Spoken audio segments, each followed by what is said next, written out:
Salut à tous, le journal du foot de ce lundi 18 mai. Jacques-Henri Hérault de plus en plus isolé du côté de l'Olympique de Marseille. Le départ probable d'André Villas-Boas inquiète et contrarie les joueurs qui ne comprennent pas les choix de leur président.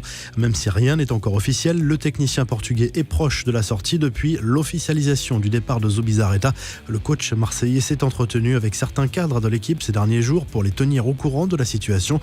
Plusieurs noms circulent déjà du côté de l'OM. L'entraîneur du LOSC, Christophe Galtier, a fermement éteint la rumeur d'une arrivée à Marseille dans un message adressé à la Voix du Nord. Ce n'est que ragot et pure spéculation, a assuré le coach lillois au quotidien régional. Selon RMC Sport, Luis Campos aurait en revanche demandé un rendez-vous à son président pour une séparation à l'amiable.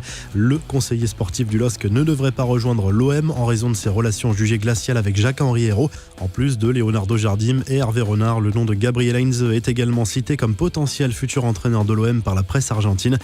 Alexandre Lacazette récidive. L'attaquant d'Arsenal aurait encore inhalé du gaz hilarant et pourrait prochainement être sanctionné par son club, selon le Daily Star, qui a révélé que l'attaquant français de 28 ans avait en fait envoyé une vidéo à des amis dans laquelle on l'aperçoit un ballon de baudruche à la bouche. Comment cette vidéo, censée être privée, s'est-elle retrouvée sur le site d'un tabloïd britannique? Lacazette peut se poser des questions sur son entourage. Arsenal a annoncé que le problème sera réglé en interne. Les infos en bref, selon AS, un accord pour une reprise de la Liga d'ici fin juin a été trouvé entre la Ligue et la Fédération de football espagnol. Une confirmation, des matchs seront visiblement programmés tous les jours. Un calendrier qui doit encore être validé.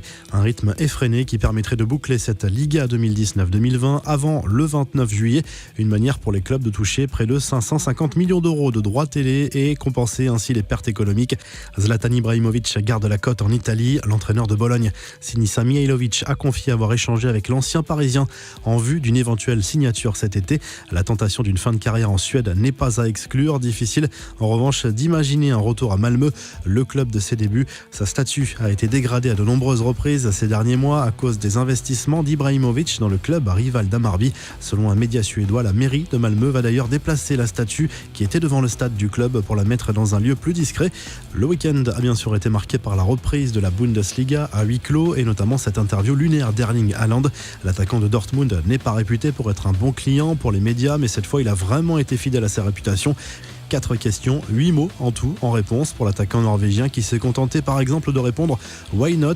Pourquoi pas à la question d'un journaliste qui voulait savoir pourquoi les joueurs étaient allés saluer le fameux mur jaune, la tribune qui accueille habituellement les fans les plus chauds du BVB.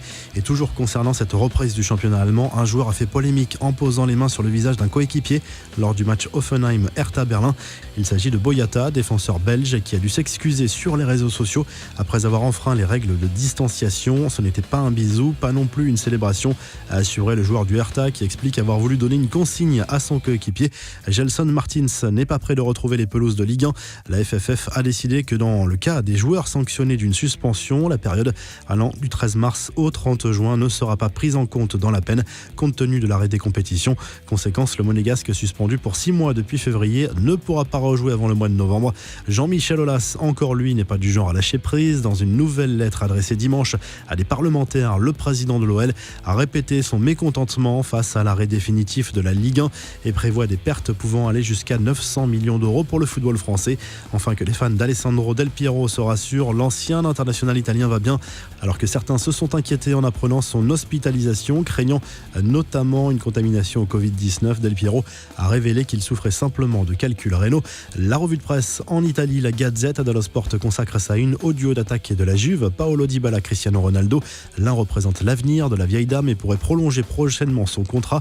L'autre reste au top de sa forme à 35 ans et rêve de remporter la C1 avec le club italien. Le Corriere dello Sport souligne l'énorme coup de projecteur sur la Bundesliga qui a repris ce week-end. Les audiences ont explosé un peu partout dans le monde, faute de concurrence. En Italie, ça reste flou. La reprise des entraînements collectifs a été repoussée.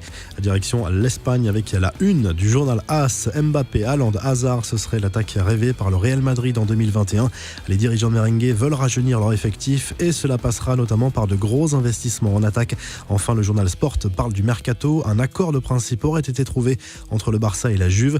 Pjanic et De Cilio se rapprochent du club catalan. La vieille dame est prête à inclure les deux joueurs et à rajouter 25 millions d'euros pour obtenir Semedo en échange. Vous retrouvez l'actu foot sur topmercato.com, l'appli Top Mercato, et à très vite pour un nouveau journal du foot.